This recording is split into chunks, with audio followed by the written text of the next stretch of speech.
Hello everyone, and welcome to Chapter 2 of my 0% low turn count playthrough of a Vestrian Tale. Chapter 2 is a bit of an interesting one. Going by a rough tile count of the map, you can kind of tell that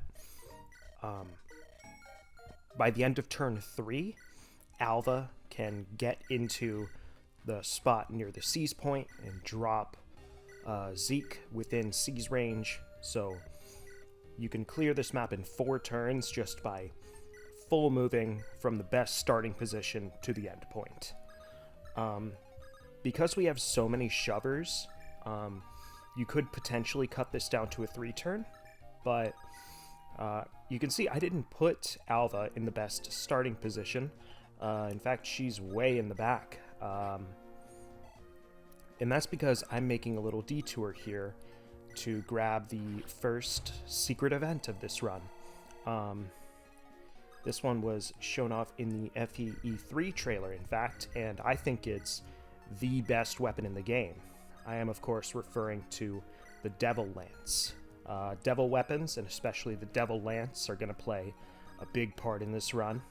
They have high might, high accuracy, and in the Devil Lance's case, 1 to 2 range.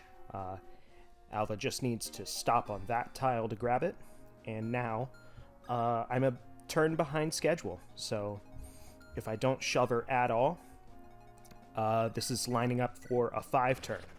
So we're going to need to employ our entire foot squad to bring us back up to that nice little number 4. And of course, she's going to need to pick up Zeke along the way, so he can't be one of the people that shoves her. One very notable thing about this clear in my run is it's by far the greediest that I'll ever be.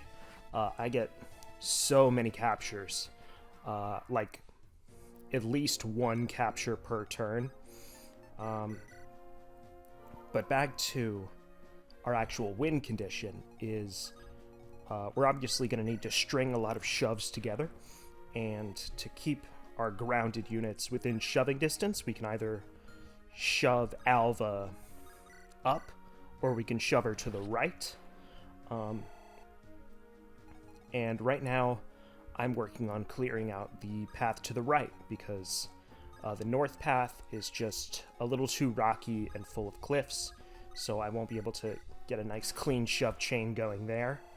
But this nice bridge that you're seeing right in front of you works as a really good strip for takeoff. So we're going to start off by shoving Alva 4 times on turn 2, and even though she picked up Zeke, we're going to take him away from her for a little bit, so that she has a more consistent enemy phase. This enemy phase is a little funny because I managed to get another low percent crit to kind of land in my lap. This one, I'm not quite sure if it's necessary for the clear itself, but it does allow me to get just an even more absurd amount of loot from this map. I'll point out any really impactful ones we get, but most of them I use like once.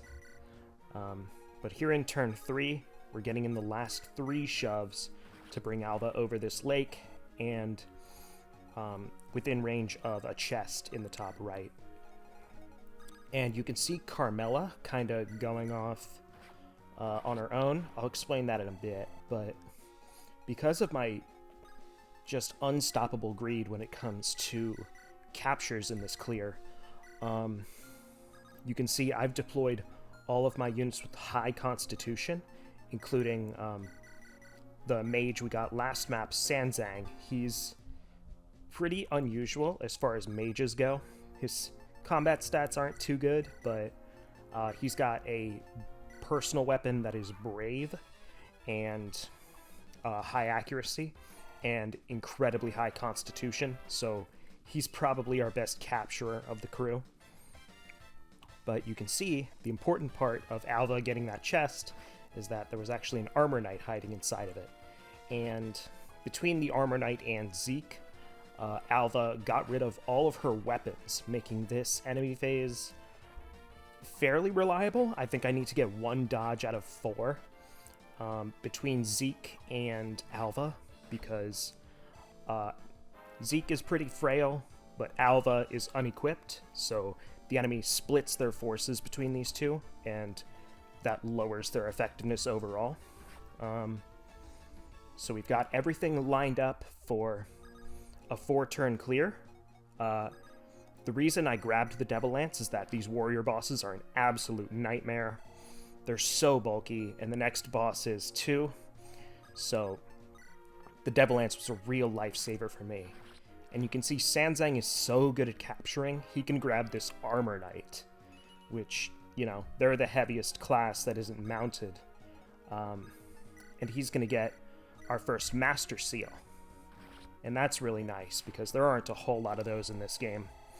But Alva, taking the Devil Lance off of Marzano, is going to finish off that warrior, raising her lance rank by a lot, and getting a boatload of EXP. But besides that Master Seal, the last really important item that we need to get is actually what Carmela's going after. This has to do with the mushroom I used last map.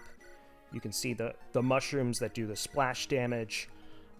Anyone can use them, but only Carmela can pick them up by going to certain areas.